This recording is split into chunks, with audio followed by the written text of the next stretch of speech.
In this video, we're gonna talk about the tweet structure. If you want to maximize the reach of your tweets, you have to structure it in a specific way.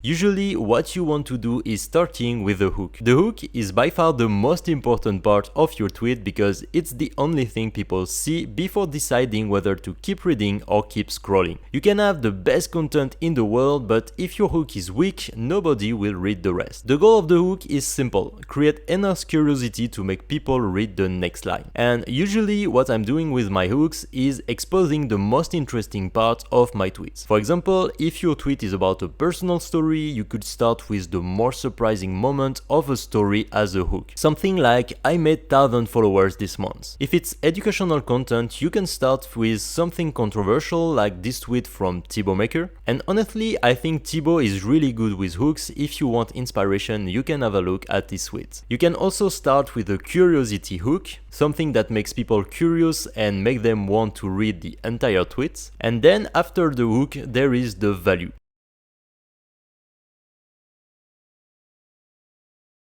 Since you tease something amazing with your hook, now you have to deliver the value. It could be the complete story of what happened to you, the lesson you learn, the framework you use, or the advice you want to share. It doesn't have to be necessarily long, but it has to deliver the value you promised, otherwise people will feel disappointed. And if people consistently click on your tweet but leave feeling that they wasted their time, they will stop reading your content forever. So always make sure that the value section answers the promise made by the hook.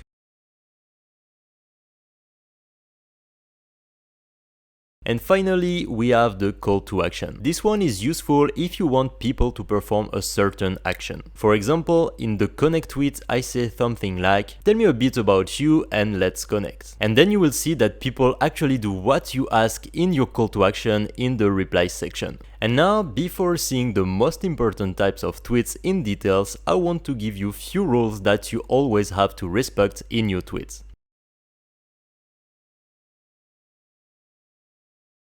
First rule, never use a link in your tweet. And this is because the X algorithm decreases the reach of tweets that include links. They are doing this because a link brings people to another place that is not X, so they will spend less time on the platform. So if you want people to look at your website, you will put it inside the first comment in the reply section, and your call to action will be something like, check the link below. People will directly understand that the link is in the comment section and will naturally look at it. This small trick will help you preserve the reach of your tweets while still driving traffic to your website.